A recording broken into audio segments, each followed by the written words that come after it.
Halo semuanya, perkenalkan nama saya Maria Oktaviandra Zoli Sihaan dengan NIM 0320210777 kelas B. Baik, di sini saya akan menjelaskan anatomi dan fisiologi dari sistem imunologi. Sebelum itu kita harus mengetahui sistem imunologi itu apa.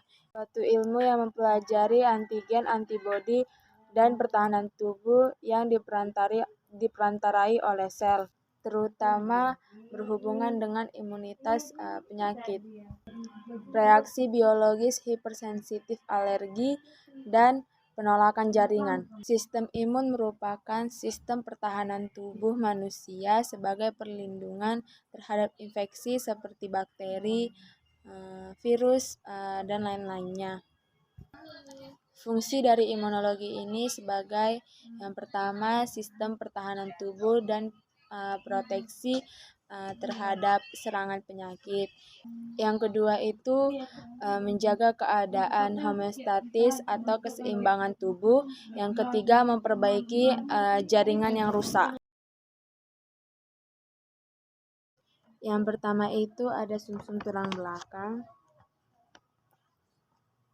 Sumsum tulang belakang merupakan jaringan limfatik karena memproduksi limfosit muda yang akan diproses pada timus atau tempat-tempat lainnya untuk menjadi limfosit T atau limfosit B. Sumsum tulang berada di dalam bagian rongga interior tulang yang merupakan tempat produksi sebagian sel darah baru.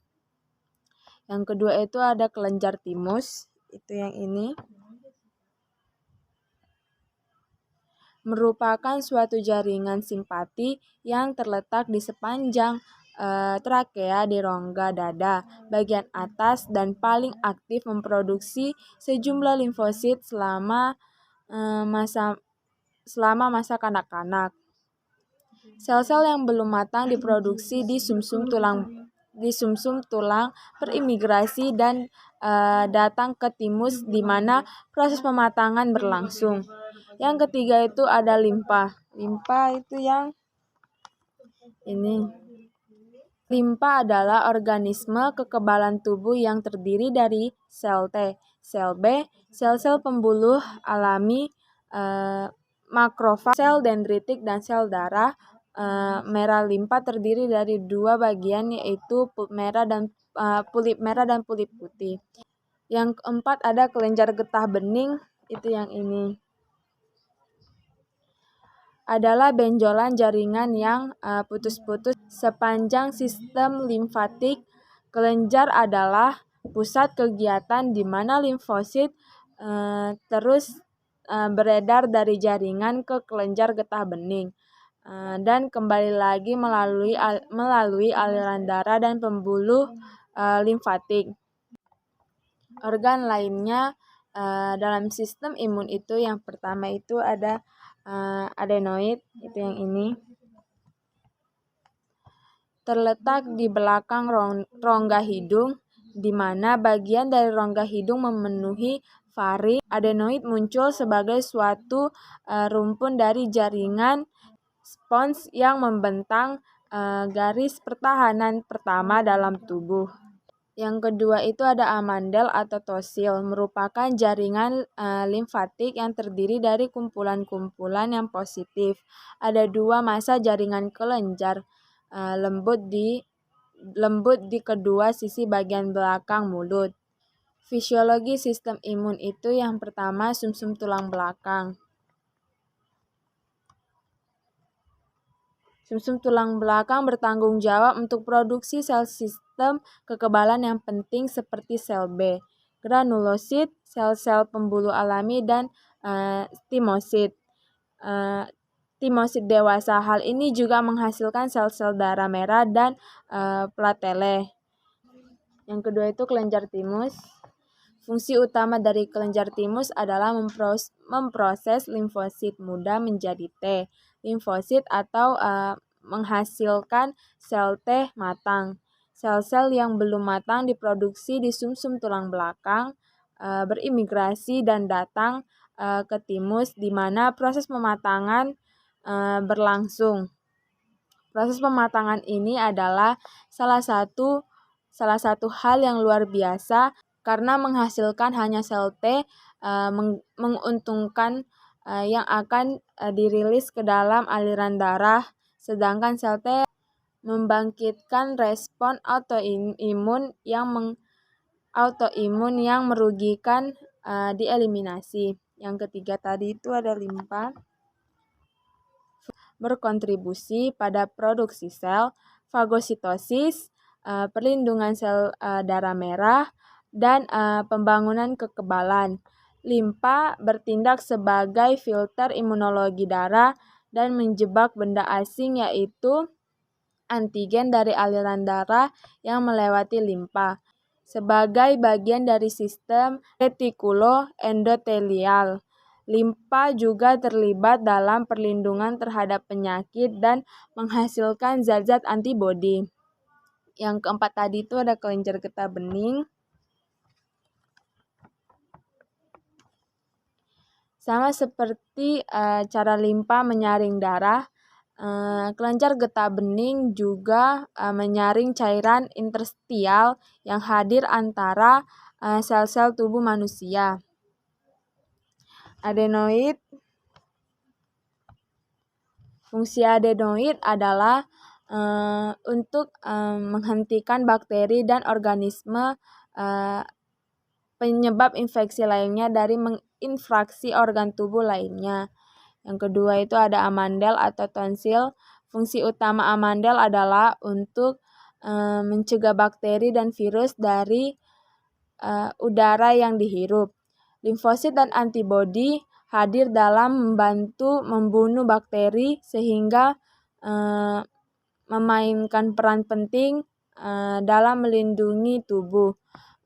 Fungsi utama lainnya adalah untuk memproduksi limfatik dan antibodi yang kemudian akan masuk ke dalam cairan limfa. Sistem imun adalah sistem perlindungan pengaruh luar biologis yang dilakukan oleh sel-sel dan organ khusus pada suatu organisme.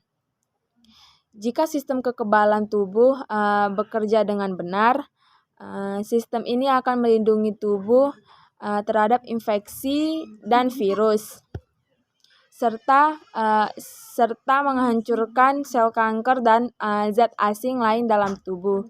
Jika sistem kekebalan melemah, kemampuannya melindungi tubuh juga akan berkurang sehingga menyebabkan patogen termasuk virus yang menyebabkan demam dan flu dapat berkembang dalam tubuh. Ketika benda asing masuk ke dalam tubuh, segera dihasilkan zat yang akan bereaksi dan membuat substansi tersebut tidak berbahaya. Protein zinc disebut antigen dan substansi yang dihasilkan untuk berespon terhadap antigen disebut antibodi.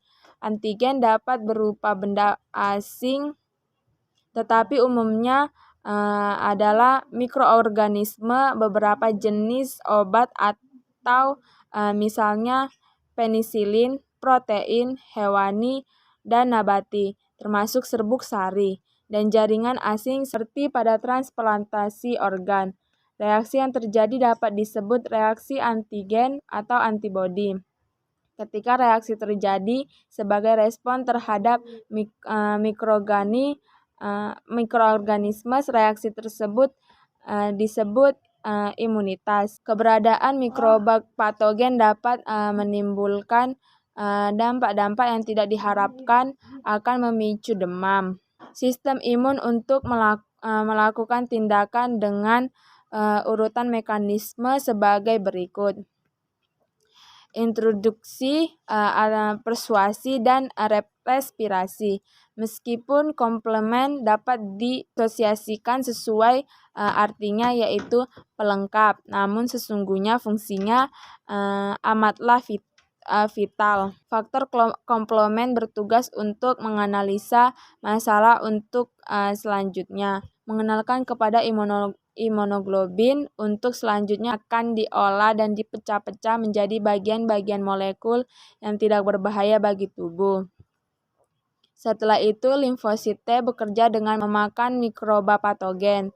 Sel limfosit terdiri dari dua spesies besar, yaitu limfosit T dan B. Bila limfosit B kelak akan bermetafosa menjadi sel plasma dan selanjutnya akan menghasilkan imunoglobulin G, A, M, D, dan E, maka sel T akan menjadi divisi T helper, T sitotoksik, dan T supresor. Dalam kondisi yang berat akan terjadi beberapa proses berikut. Limfosit T akan meminimalisasi patogenetik dari mikroba patogen dengan cara bekerja sama dengan antibodi untuk mengenali dan merubah antigen dari mikroba patogen menjadi serpihan asam amino melalui sebuah mekanisme yang disebut antibodi, dan sel sitotositi atau ADCC itu sel limfosit T bekerja dengan sel NK atau natural killer, dan sel dendritik dapat bertindak langsung secara represif untuk menghentikan kegiatan mikroba patogen yang destruksi melalui aktivitas kimiawi zat yang disebut praforin. Dalam beberapa kondisi, khusus sel limfosit T dapat memperoleh bantuan dari sel makrofag yang berperan sebagai antigen presenting cell atau APC alias sel penyaji antigen, sedangkan sel limfosit B bertugas untuk membangun sistem manajemen komunikasi terpadu di wilayah cairan tubuh atau imunitas humoral. Bila ada antigen dari unsur asing yang masuk, maka sel limfosit B akan merespon dengan cara membentuk sel plasma yang spesifik untuk menghasilkan molekul imunoglobulin karakteristik antigen dari unsur asing tersebut. Baik, saya akan melanjutkan tentang sistem imunologi. Leukosit terdiri dari granulosit dan agranulosit. 3 jenis granulosit ditemukan dalam darah. Mereka adalah neutrofil, eosinofil, dan basofil. Itu yang ini. Basofil, neutrofil, dan eosofil.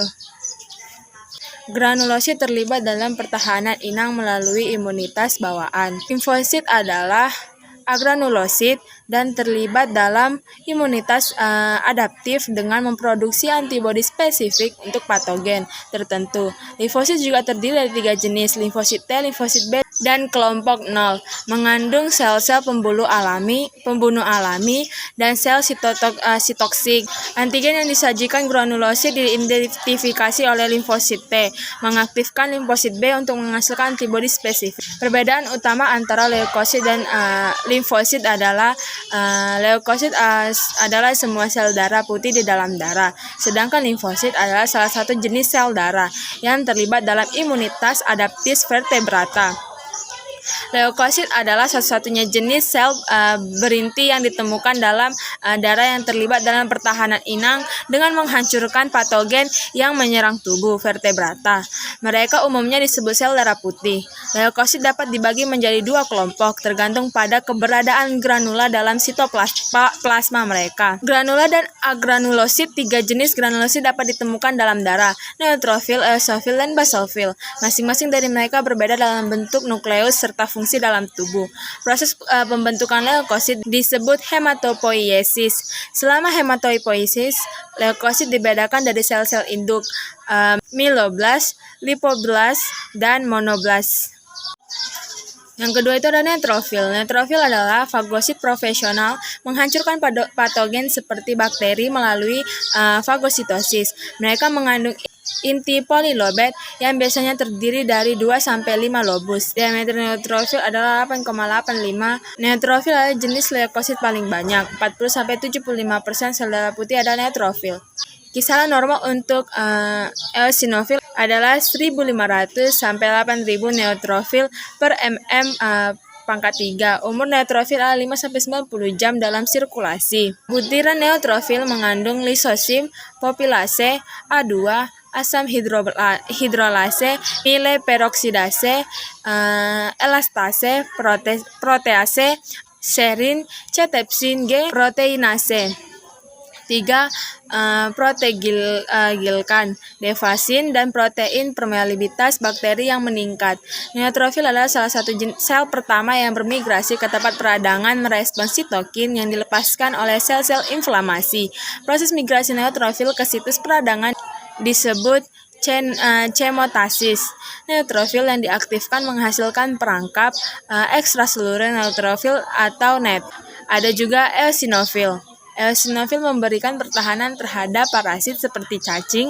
Nukleus memiliki 2 lobus pada eosinofil. Kisaran normal untuk eosinofil adalah 0-450 eosinofil per mm. Sitositas adalah proses yang disediakan oleh eosinofil untuk mempertahankan diri dari reaksi hipersensitif yang umum. Sitoksitas dimediasi oleh protein kationik yang termasuk dalam butiran sitoplasma. Butiran mengandung histamin, ernase, dedase, eosinofil peroksidase, plasminogen, lipase, dan protein dasar utama. Basofil dan sel mast juga berkontribusi saat merespon reaksi alergi. Eosinophil juga mampu bermigrasi ke jaringan. Dengan demikian, mereka ditemukan di timus, limpa, ovarium, uterus, kelenjar getah bening, dan saluran pencernaan bagian bawah. Umur eosinophil adalah 8-12 jam dalam sirkulasi. Dalam jaringan itu, ada 8-12 hari dengan aktivitas eosinophil. Sitokin seperti TNF, ada alfa, dan interleukin faktor pertumbuhan seperti TGF, beta, dan VEGF, dan beberapa spesies lain diproduksi. Basofil bersama dengan sel Marx menghasilkan sitokin melawan parasit. Nukleus berbentuk kacang di basofil. Diameter basofil ada 10-14. Basofil adalah jenis granulosit yang paling tidak umum dalam darah. 0,5-1% sel darah putih adalah basofil. Kisaran normal untuk basofil adalah 0-300 basofil mm. Umur basofil adalah 60-70 jam. Sitokin ini memberikan pertahanan melawan peradangan alergi. Butiran mengandung histaman, enzim proteolitik seperti elastase dan lisofosfolipase, dan protegilikan seperti heparin dan kondroitin. Histarin dan heparin dalam granula mencegah pembekuan darah yang beredar.